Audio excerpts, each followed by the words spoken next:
질문을 할 건데 시스템 호출에 관한 질문을 해보겠습니다. 시스템 호출이 무엇인지 설명하고 사용자 모드에서 커널 모드로 전환하는 과정에서 시스템 호출이 어떻게 작동하는지, 그리고 시스템 호출 오버헤드를 줄이기 위한 최적화 기법 중 하나를 설명해 보세요. 아신다면? 네. 시스템 콜이죠? 아, 시스템 콜. 네, 시스템 콜 말하는 거 아니에요? 시스템 맞아요. 네, 일단 시스템 콜이라는 콜은 시스템을 호출한다는 뜻이죠. 여기서 말하는 시스템은 이제 커널을 뜻하고요. 그래서 커널을 호출해서 사용을 할 때는 사용자 모드랑 커널 모드라는 게 있습니다. 그래서 사용자 모드에서 일반적인 명령어들이 있고 커널 모드에서는 이 커널에 접근해서 좀 더 자세한 구체적인 동작을 할 때 시스템 콜로서 이거를 지원을 해요. 시스템 커널에서 직접 사용자가 직접 커널을 다루게 되면은 굉장히 이제 위험하기도 하고 어렵기도 하기 때문에 이거를 시스템 콜이라는 인터페이스를 통해서 각종 기능들을 안전하게 제공을 하게 되는데요. 그래서 이런 시스템 콜을 호출하게 되면은 사용자 모드에서 커널 모드로 변경이 되게 됩니다. 변경이 될 때는 이 커널이 직접 그 처리들을 처리하기 때문에 이제 뭐 함수를 제공하는 느낌으로 각종 처리들을 뒷단에서 커널 모드 상에서 하게 되죠. 그래서 이 커널 모드에서는 권한이 굉장히 강해지고요. 그래서 저희가 직접 하는 건 아니고 이 커널이 자기의 커널 직접 그 세부 명령어들을 처리하고 바람된 결과만을 이제 사용자한테 주게 됩니다. 그래서 시스템 콜 호출할 때 커널 모드로 진입하게 되고 이 결과가 완화될 때 다시 사용자 모드로 변환이 되고 있죠. 그런데 이 모드 변화에는 살짝의 오버헤드가 발생을 하게 되고요. 그래서 아무래도 그 모드를 변경하는 것이기 때문에 각종 설정들, 뭐 권한 설정 같은 부분들에서 변경이 필요하기 때문에 오버헤드가 발생하게 되고 여기에 대한 최적화 기법은 제가 잘 모르겠습니다. 지금 앞에서 시스템 콜이 무엇인지 잘 설명을 해주셨는데 제가 그 중간에 질문이 사용자 모드에서 커널 모드로 전환하는 과정에서 시스템 콜이 어떻게 작동하는지 설명을 부탁드렸는데 그거에 대해서 설명 가능하실까요? 시스템 콜이 어떻게 작동하는지 잘 모르겠습니다. 좋습니다. 그냥 이렇게 넘어가는 걸 이렇게 하는 거죠? 좋아요. 알겠습니다. 제 질문은 여기까지. 합격인가요? 그걸 지금 물어보면 어떡합니까? 당신은 태도 답변 점수 지금 하시죠? 지금요? 네. 아래로. 하나, 둘, 셋. 이렇게. 제가 대답한 거 적어주셨나요? 네, 적었습니다. 제가 적을게요. 제가 질문하는 거니까. 제가 지금 방금 다 했습니다. 다 했어요? 옆에서 했습니다. 저는 이제 제가 질문 드리겠습니다. 네. 확인하셨나요? 제 질문. 네, 적어요. 시스템 콜이 무엇이면 어떻게 바로 질문하시죠. 네, 제가 나중에 고칠게요. 오케이. 네, 그 인터럽트랑 폴링에 대해서 저번에 질문을 드렸던 것 같은데 오늘도 한번 다시 질문해 보겠습니다. 네. 인터럽트와 폴링에 대해서 설명해 주세요. 여기서 힌트를 한번 드려도 될까요? 네. 이게 인터럽트와 폴링은 IO 작업과 연관이 있다고 말씀드리고 싶습니다. 네, 일단 I/O 작업 같은 경우에는 CPU는 굉장히 빠른 처리를 하게 됩니다. 근데 I/O 장치들은 CPU에 비해서 굉장히 속도가 느린 작업을 하기 때문에 CPU는 실제로 얘네들을 호출한 다음에 기다리지 않고 바로 다음 작업을 실행하게 되는데요. 그러면 이제 나중에 마치 비동기 처리처럼 말이죠. 근데 이 I/O 작업들이 완료가 되었을 때 다시 CPU에 대한 후속 처리들을 받아야 되기 때문에 이런 I/O 작업이 발생했을 때 CPU는 일단 넘어가게 되고 I/O 작업이 완료가 되면 인터럽트를 통해서 인터럽트 방식에서는 인터럽트를 통해서 CPU에게 알려주게 됩니다. 그러면 CPU는 I/O 작업이 끝났구나 해서 다시 그때 멈춰놨던 작업으로 가서 이 I/O 작업이 완료된 후에 후속 처리들을 하게 되는 식이죠. 여기서는 실제 뭐 ISR이라고 인터럽트 서비스 루틴으로 동작을 해서 기존에 해놨던 뭐 명령어들을 저장해놨다가 거기서 또 바로 이어서 실행할 수 있게끔 그런 루틴이 존재하게 되고요. 뭐 이거 약간 사담이지만은 전에 말씀하셨던 이제 리얼타임 OS에서도 인터럽트 거기는 굉장히 실시간성이 중요한 운영체제이기 때문에 빠른 인터럽트를 지원하게 됩니다. 여기서는 어떤 원리로 지원하게 되냐면은 이제 ISR 인터럽트 서비스 루틴에서 핵심적인 기능들만 남겨두고 나머지는 다 일반 연산으로 이용을 하게 돼서 인터럽트를 굉장히 빠르게 처리하게끔 지원을 하고 있고요. 그리고 이제 아까 말씀해 주신 두 번째 방법인 폴링 방법은 인터럽트 방법은 이제 I/O 장치 측에서 인터럽트에 알려주는 느낌이죠. 그런 느낌이 아니고 폴링은 인터럽트가 실제로 계속해서 이 I/O 작업이 끝난지 아니면 끝난지를 확인하는 형식으로 알고 있습니다. 그래서 마치 뭐 이벤트 큐를 확인하듯이 계속 CPU가 먼저 가서 I/O 장치가 끝났니? 계속 이렇게 체크해서 확인해서 끝났으면 그에 대한 또 처리를 하게 되는 방식으로 알고 있습니다. 그러면은 폴링과 인터럽트 둘 다 좀 병행을 조금 지원한다는 건가요? 프로세스에 대해서 다중 프로세스를 돌릴 수 있다. 폴링 또한 인터럽트와 마찬가지로. 네, 그럴 것 같습니다. 근데 이거는 구현에 따라서 다를 것 같긴 한데 제가 봤던 레퍼런스 상에서는 이제 폴링 같은 경우는 진짜 와이어문 돌듯이 계속해서 이거 그 운영체제 단에서 폴링이기 때문에 아무래도 프로세스 단에서 폴링이 아니라 그래서 이제 한 프로세스가 계속 점유하고 있는 상태로 저는 레퍼런스로 그렇게 봤던 것 같고요. 그렇게 되면은 그 인터럽트랑 폴링 중에서 듣기만 했을 때 뭔가 인터럽트가 더 좋아 보이는데 네. 폴링은 아무 장점이 없는 건지 제가 말한 방식의 폴링 방식이라면은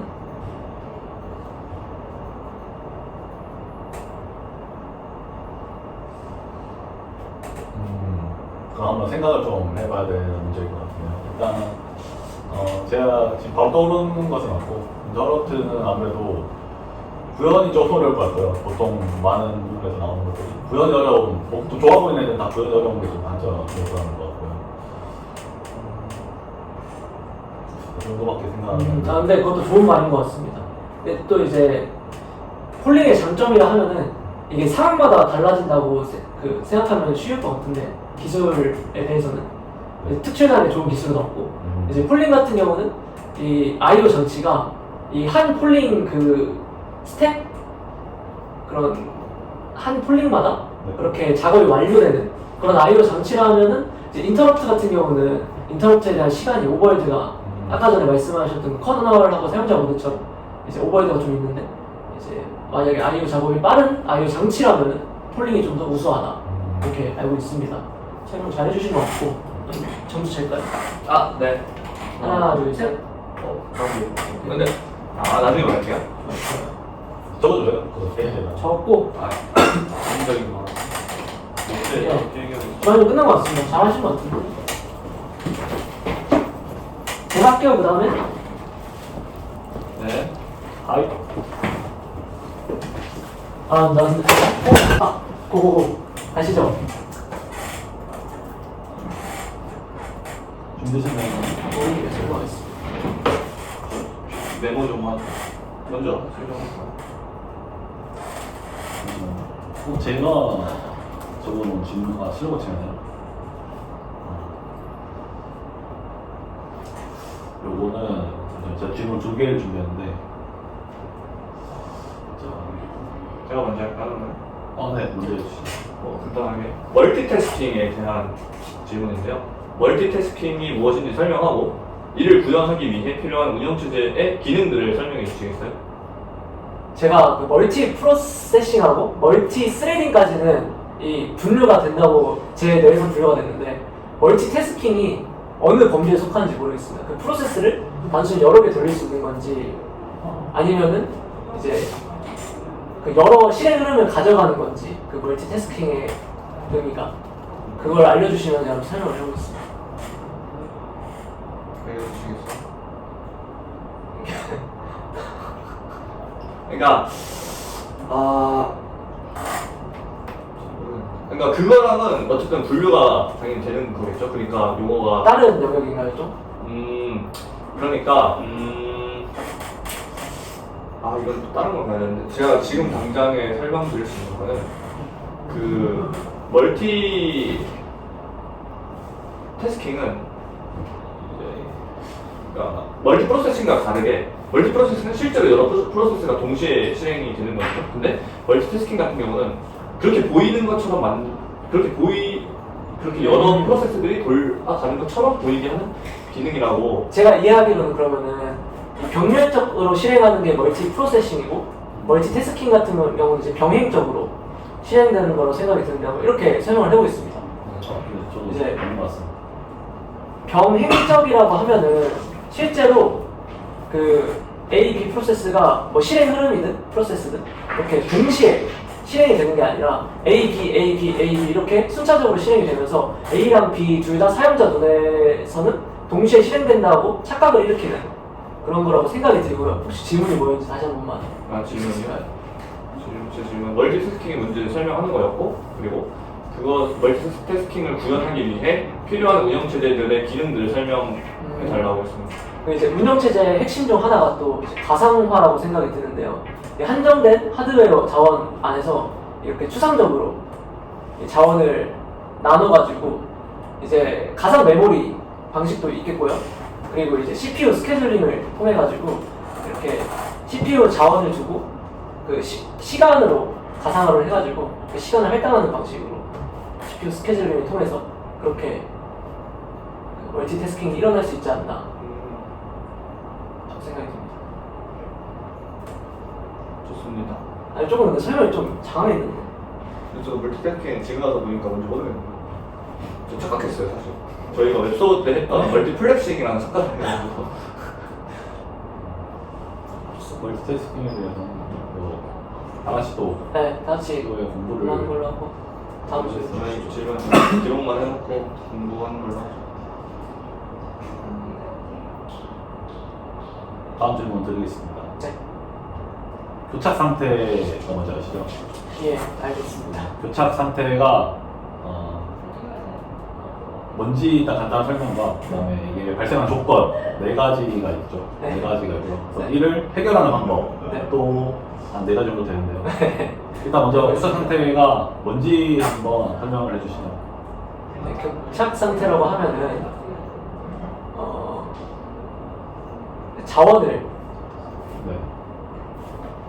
그 여러 프로세스들이 이제 컴퓨팅 자원을 할당받으려고 동시에 같은 컴퓨팅 자원에 동시에 혹은 한 명이 이제 기다리고 있는데 잠시만요. 다시 한번 생각해보겠습니다. 한 컴퓨팅 자원에 대해서 이제 무기한으로 기다리고 있는 게 이제 교착 상태라고 할 수 있겠습니다. 그래서 이제 예를 들어서 CPU 자원을 할당받고 싶은 A, B 자원이 네. 이제 그 CPU 자원을 두고 계속 A, B가 계속 기다리고 있는 거죠. 뭐 CPU라고 하면 약간 말이 안 맞을 수 있겠지만 결국 컴퓨팅 자원 영역이라고 생각해서 그걸 예로 든 거고. 그래서 컴퓨팅 자원은 저는 솔직히 잘 모르겠고 보통 이제 데드락이라고 하면은 공유 자원 얘기가 이제 대표적으로 나오는데 여러 뭐 스레드라든가 여러 프로세스 간에서 네. 공유하는 자원들 있잖아요. 뭐 어떤 변수가 될 수도 있을 것이고 이런 프로그래밍적으로 어떤 공유 자원에 대해서 접근할 때 네, 발생하는 게 데드락이라고 알고 있는데 저는 하드웨어 자원이라고 알고 있긴 했는데 일단 알겠습니다. 그걸 넘어가고 그럼 이제 네 가지 말씀드려보겠습니다. 일단은 이게 프로세스 그 CPU 스케줄링에서 선점형 스케줄링하고 비선점형 스케줄링이 있습니다. 이제 선점 같은 경우는 그 본인의 그 프로세스 그 실행이 끝나지 않았음에도 불구하고 다른 프로세스가 이제 자기의 실행 흐름을 체크할 수 있는 거죠. 그래서 그걸 선점이라고 하고, 비선점 같은 경우는 이제 이렇게 대기하는, 그게 끝날 때까지 실행 흐름이든 한 프로세스를 이제 대기하는 걸 이제 비선점 스케줄링이라고 하는데, 네 가지 조건 중 하나가 이제 비선점 CPU 스케줄링일 때, 그리고 이제 두 번째가 이 순환 대기라고 알고 있고요. 순환 대기라고 하면은 이제 A, B, C가 있다고 했을 때 이제 원형으로 여튼 이제 1이 기다리는 거를 잠시만요. 말이 왜 안 되지? 순환도 받고 네. 그러니까 순환을 설명하기 위해서 예시를 들려고 하는데 그렇게 막 그림으로밖에 못 그리겠네요. 아무튼 순환 대기가 있고, 그러니까 1이 원하는 거를 네. 내가 가진 상태로 네. 3가 원하는 거는 4가 가지고 있고 4가 가진 원하는 거는 상태로 1이 가지고 있고 기다린다. 이런 말씀이셨죠. 그리고 이제 자원을 점유하고 대기도 알고 있습니다. 순환 대기랑 좀 다른 영역이겠죠, 그러면? 네, 다른 네. 그리고 마지막은 기억이 잘 안 납니다. 마지막은 이제 유텍스랑 좀 비슷한 게 뮤추얼 리스 익스클루전인가? 상호 배제. 상호 배제. 그게 혹시 어떤? 상호 배제는 네. 이 한 자원에 대해서 이제 동시에 이제 한 명만 가지고 있는 상태를 뜻하는 거예요. 그래서 이제 내가 가지고 있으면은 남이 못 가시는 거죠. 그러니까 이 자원에서 소유자 이제 소유자. 한 명이 가지면은 나머지 애들은 동시에 이걸 못 가지는 상태. 만약에 동시에 가지고 있으면은 뭐 데드락이 발생할 여지가 없겠죠. 그리고 뭐 얘가 가지고 있든 말든 내가 가질 수 있으면은 이제 가질 수 있는 그런 느낌이고요. 그러면은 이 네 가지가 전부 만족돼야지 교착 상태가 발생할 수 있는 건가요? 네, 그렇죠. 그래서 교착 상태를 해결하기 위해서 네 가지 조건 중 하나만 깨트려주면은 네. 교착 상태가 해결된다고 볼 수 있겠습니다. 그러면 그 방금 말씀하신 해결 방법이 네. 좀 키워드로 하면 어떤 식으로 되죠? 해결 방법이요? 뭐 교착 상태 예방이 있고 회피가 있고 아. 무시가 있고 뭐 여러 가지가 있는데 어떤 게 좀 다를까요? 예방에 속하죠. 이 네 가지 조건 중에 하나를 깨트리는 것은. 음, 그리고 이제 회피 네. 같은 경우는 이제 네 가지 조건이 있음에도 그 조건에 성립되지 않도록 중간에 이제 특정 알고리즘을 이용해서 교착 상태를 좀 임의로 안 되게끔 만드는 걸 회피라고 했던가요? 회피는 아무래도 뭐 전반적으로 맞는 설명해 주셨는데 회피다 보니까 네. 예방은 안 하는 거 맞아요. 예방은 안 하는데 이 실제 자원을 할당할 때 얘가 지금 자원을 주면은 그 데드락이 발생할 여지가 있으면은 이제 자원 할당 안 한다던가 이런 식으로 회피하는 느낌이고요. 그다음에 마지막 무시 같은 경우는 현대 운영체제가 그렇다고 알고 있는데 이제 회피나 예방 같은 경우는 저희가 고려해야 될 부분이 많고 그리고 그걸 위해서 들어가는 소스가 오버헤드가 꽤나 있기 때문에 차라리 별로 안 일어나기 때문에 그냥 그거는 이제 사용자의 책임으로 돌려버리는 이제 그거를 이제 무시라고 알고 있어요. 무시가 맞는? 네 맞아요. 네, 무시라고 알고 있고 운영체제가 보통 그 동작한다고 알고 있어요. 사용자의 책임으로 돌리면 이제 이 데드락에서 어떻게 벗어나요? 컴퓨터를 이제 껐다 키는 방식이지 않을까. 그리고 뭐 한 가지 더 있는데 탐지 및 회복이라고 교착 상태가 이제 네. 발생했을 때 그거를 감지를 해서 지금 교착 상태구나. 사실 뭐 사용자는 알겠죠. 이게 멈춰버린다. 근데 컴퓨터 입장에서는 사실 이게 내가 의미 있는 일을 하고 있는 것인지 의미 없는 일을 하고 있는 것인지 교착 상태도 사실 멈춰 있는 게 아니고 CPU는 계속 일을 하고 있어요. 일을 하고 있지만은 여기 갔다 저기 갔다 여기 갔다 저기 갔다 의미 없는 일을 계속 반복하고 있는 거죠. 이런 것들이 교착 상태구나 라는 걸 이제 탐지를 하고 이거를 좀 회복을 하는 그런 방식도 있습니다. 좋습니다. 네, 제 질문은 여기까지였습니다. 그럼 이제 점수를 아까 거 먼저 할까요? 멀티태스팅에 대한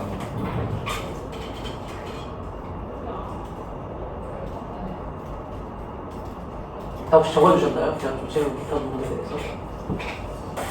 네. 이게 확실히 낫겠다. 아까 면접자가 좀 대답을 어디가 못했는지 알 수 있으니까. 5번째 처음 질문은요? 질문한 게 없나요? 아니 두 분 멀티태스팅 각각 했잖아요. 각각. 아, 하셨구나. 멀티태스팅부터 하죠. 두 번째 것도 빠르게 해주세요. 두 번째 거는 하나 둘셋 제가 아까 7분에 끝났거든요. 수산이 넘어진 시간까지 해도 수산이 13분 썼어. 죄송. 완전 좋아하는 맨날 난 게임만 치고 역시 니꺼 아니야. 믿고 승이야. 자, 제가 먼저 질문을 드려도 될까요? 근데 여기 안 올라와 있는 것 같은데 맞나요? 아니에요. 저기 DMA가 무엇인지 알려주세요. 하고 네, 질문 아까 스포했는데 이제 DMA가 무엇인지 설명을 해주실 수 있나요? 저는 DMA를 처음 듣는데 힌트 혹시 네, 힌트를 드리자면은 IO 작업이랑 그에 따른 인터럽트와 폴링 그 다음에 약간 흐름으로 이어져 있습니다. DMA라고 하셨나요? 플레임이 뭔지 플레임은 이제 다이렉트 메모리 액세스. 메모리 액세스 직접 메모리에 접근 하는 장치라고 생각하시면 돼요. 뭐 장치. 인터럽트 제가 폴링이 아까 뭔지 저는 폴링도 뭔지 모르기 때문에 아까 집중을 잘 못했거든요. 근데 뭐 인터럽트는 대충이나마 뭐 다른 작업을 하기 위해서 잠시 중단을 하는 뭐 그런 거였죠. 그런 맥락으로 보자면 이제 DMA라 함은 그런 인터럽트나 폴링이 발생한 이유를 이제 실행하기 위한 게 아닐까. 이유. 그러니까 아. 얘 때문에 발생을 했으니까 잠시 중단시키고 이제 얘를 이 기능을 하러 가는 게 아닌가라는 추측. 제가 힌트를 하나만 더 드리겠습니다. 이게 그 맥락과 그 어느 정도 통하지만은 아예 좀 다른 범주라고 생각하시면 되고, 또한 장치라고 생각하시면 편하고, 이제 GPU랑 맥락이 비슷하다. GPU의 탄생 배경과. 아, 그러면은 좀 오래 걸리기 때문에 그 속도를 좀 줄여주기 위한 기능이라고 생각하면 돼요. 네, 완전히 동일한 맥락이 그렇게 됩니다. 사실 지금 뭐 모르시는 거니까 넘어가는 걸로. 네. 넘어가는 걸로. 자, 제가 질문 드리겠습니다. 이건 좀 메이저한 질문이에요. 네. CPU 그렇죠. 네, CPU 스케줄링이 뭔지 아시죠? 아, 네, 알고 있습니다. 네, 여기에 뭐 여러 가지 알고리즘들이 존재하는데요. 각 알고리즘 종류들에 대해서 좀 아시는 대로 설명해 주시고, 그 알고리즘 방식, 이제 그 종류 이름과 그다음에 간단한 방식과 그거의 이제 장단점에 대해서 좀 간략하게 설명해 주시죠. 근데 CPU 스케줄링이 뭔지에 대해 먼저 말해도 될까요? 네. 사실 확실하지 않기 때문에. 그러니까 CPU 스케줄링이라고 하면 이제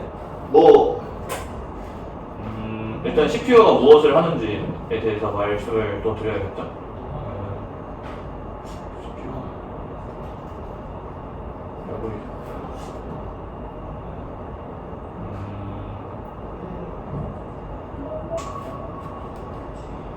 CPU 프로세스들을 이제 하는 데 있어서 이제 이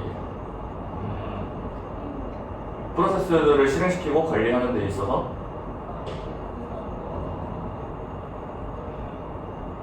좀 그것을 효율적으로 처리하기 위한 기법이 CPU 스케줄링이다 라고 생각을 하고요.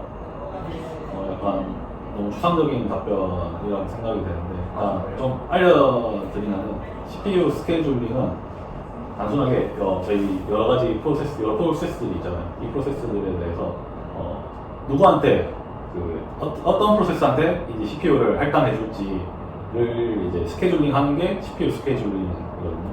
그래서 CPU 이제 프로세스들은 계속 프로세스 상태가 계속 변하잖아요. 뭐 대기가 있고 실행이 있고 뭐 준비가 있고 이런 상태를 변할 때 이제 CPU를 할당받고 이제 해제하고 이게 계속 반복이 되잖아요. 그럴 때 이제 어떤 시점에 A 프로세스가 CPU를 이제 할당받았을 때 얘가 또 내려오고 다음 그 다음에는 이제 어떤 프로세스가 CPU를 할당받아야 되는가, 뭐 B도 있을 것이고 C도 있고 D도 있고 했을 때 A 다음에 어떤 프로세스가 CPU를 할당받을 것인가에 대해서 이거를 고르는 작업이라고 보시면 되고요. CPU 스케줄링에 대한 개념은 이 정도고요. 그러면 알고리즘 각종 기법들이 있습니다. 여기서 이 고르는 기법에 대해서 한번 설명해 주시죠.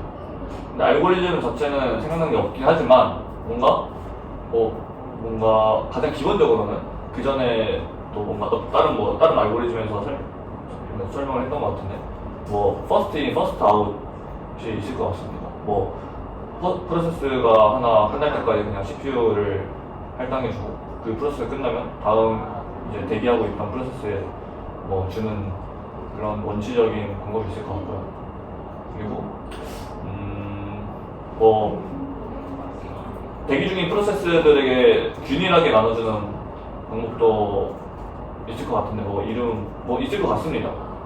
그냥 시간으로 나눠서 하든지 일정 시간만큼 계속 CPU를 할당을 해주는 방법이 기본적으로 있을 것 같고요. 그리고 계속 해서 이제 우선순위 대기 큐를 만들어서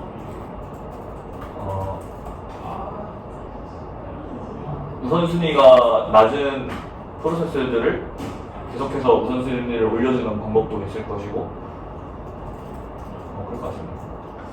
종류에 대해서 좀 잘 얘기해 주셨는데, 일단 먼저 아까 펄스 인, 펄스 아웃 말씀해 주셨는데 비슷한데 여기 CPU 스케줄은 사실 어떤 큐에다가 담아놓는 게 아니고 펄스 인, 펄스 아웃은 아니고요. 펄스 컴, 펄스 서브드라고 먼저 온 애가 먼저 서비스를 받는다. 그래서 FCFS 줄여서 네, 그런 방식이 되겠습니다. 그러면 이제 먼저 온 순서대로 프로세스가 CPU 할당 받는다 이 얘기겠죠. 그러면 그렇게 된다면은 이런 방식으로 했을 때 펄스 컴, 펄스 서브드로 방식으로 스케줄링을 했을 때 좀 어떤 장단점이 있을까요? 장점은 구현이 쉬울 것 같고요. 뭐 간단하니까 뭐 구현이 쉽다는 장점이 있을 것이고 단점은 이제 금방 후순위로 밀린 프로세스들이 너무 오래 대기해야 될 수 있다는 단점이 있을 것 같습니다. 뭐 실행 시간이 짧은데도 불구하고 앞에 있는 프로세스가 이제 실행 기간이 길기 때문에 그 프로세스가 끝날 때까지 CPU 할당을 못 받는다는 단점이 있을 것 같습니다. 좋습니다. 말씀해주신 대로 이제 키워드를 하면 콤보 이펙트라고 하죠. 그래서 호위 효과라고 이제 말씀해주신 대로 앞에가 맨 먼저 온 애가 엄청 시간이 길게 되면 뒤에들이 계속 기다리는 시간이 길어지겠죠. 그다음에 아까 뭐 시간 단위로 나눈다고 하셨는데 그거는 보통 라운드 로빈이라고 하고 그래서 이제 얘네 같은 경우에는 일정 시간 단위로 CPU를 계속 돌아가면서 쓰게 된다. 그래서 얘네들은 이 시간 텀을 어느 정도로 설정하느냐에 따라서 성능이 많이 달리거든요. 만약에 시간 텀을 엄청 길게 해버린다면 펄스 컴, 펄스 서브드랑 똑같이 동작을 하게 되죠. 이게 10분할인데 한 1년 동안 받게끔 한다. 그러면 FC 베스랑 굉장히 비슷해질 것이고 반대로 시간 텀을 너무 짧게 한다 하면은 문맥 교환이 굉장히 자주 일어나게 되면서 그 성능에 오버헤드가 발생하게 되겠죠. 그다음에 뭐 우선순위 큐도 말씀해 주셨는데 여기는 이제 비슷해요. 그 아까 우선순위 계속 높여준다는 말씀하셨는데 이 우선순위 큐도 이 프로세스의 우선순위를 부여해서 우선순위가 높은 애들을 먼저 실행하는 식이거든요. 근데 그렇게 되면은 우선순위가 낮은 프로세스들은 계속 CPU를 할당 못 받는 문제가 발생할 수 있겠죠. 이거를 기하 문제라고 하는 요거에 대한 해결책으로서 계속 대기를 오래 한 프로세스들에 대해서 우선순위를 높여주는 에이징 기법이라고 하죠. 그래서 얘네가 기하가 되지 않게끔 계속 오래 기다렸으면 계속 우선순위가 높아져서 언젠가는 서비스를 받게끔 하는 기법이 있고 요거에서 조금 더 나아가는 게 이제 멀티레벨 피드백 큐라는 게 있어요. 여기서는 큐를 여러 개를 줍니다. 이 우선순위 큐를 여러 개를 줘서 각각의 다른 스케줄 기법을 적용을 해요. 그 다음에 여기서 멀티레벨 피드백 큐이기 때문에 이 큐에 있다가 요 큐로 갈 수도 있고 요 큐에 있다가 요 큐로 갈 수도 있고 이런 식으로 좀 굉장히 동적으로 프로세스들을 왔다 갔다 옮기면서 얘네가 최대한 효율적으로 프로세스를 할당받을 수 있게끔 하는 방식도 있습니다. 끝난 거 같죠? 네. 좋습니다. 끝난 거죠, 아예? 끝?